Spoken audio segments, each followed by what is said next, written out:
l'amélioration des délais de traitement de la MDPH est une très bonne chose, et ainsi que l'amélioration de la qualité d'accueil de la MDPH.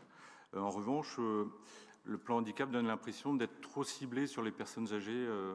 En fait, il ne parle pas trop des personnes en situation de handicap actives, en études, en recherche d'emploi. Le plan handicap annonçait un renforcement de l'accès à l'emploi en partenariat avec l'État, mais le rapport n'en parle plus.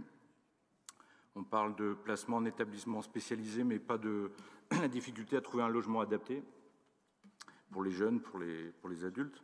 Il parle de placement en structure adaptée via des chèques répit pour les aidants, mais pas de vacances en famille avec la personne en situation de handicap. Souvent, les vacances le coût de location est plus élevé parce qu'il faut une surface supplémentaire pour pouvoir bouger dans la location avec un fauteuil électrique, par exemple. Il ne parle pas non plus de tourisme, d'attractivité du département, donc un Finistère handi accueillant. Pourquoi pas envisager des actions via Finistère 360, en fait, pour faire de la com peut-être et sensibiliser.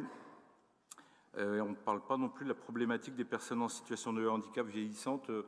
Les EHPAD étant des structures en fait, où c'est pas adapté en fait pour des personnes jeunes, par exemple à 50 ans, c'est pas trop le mélange est pas idéal. Donc voilà, tout ça pour en fait que les enfants, les jeunes, les adultes en situation de handicap, ainsi que leurs familles, en fait, le but c'est de leur permettre d'avoir une vie sociale, affective, professionnelle idéale en fait, et puis enfin idéal non, en fait comme tout le monde en fait, avoir la même vie que tout un chacun. Voilà.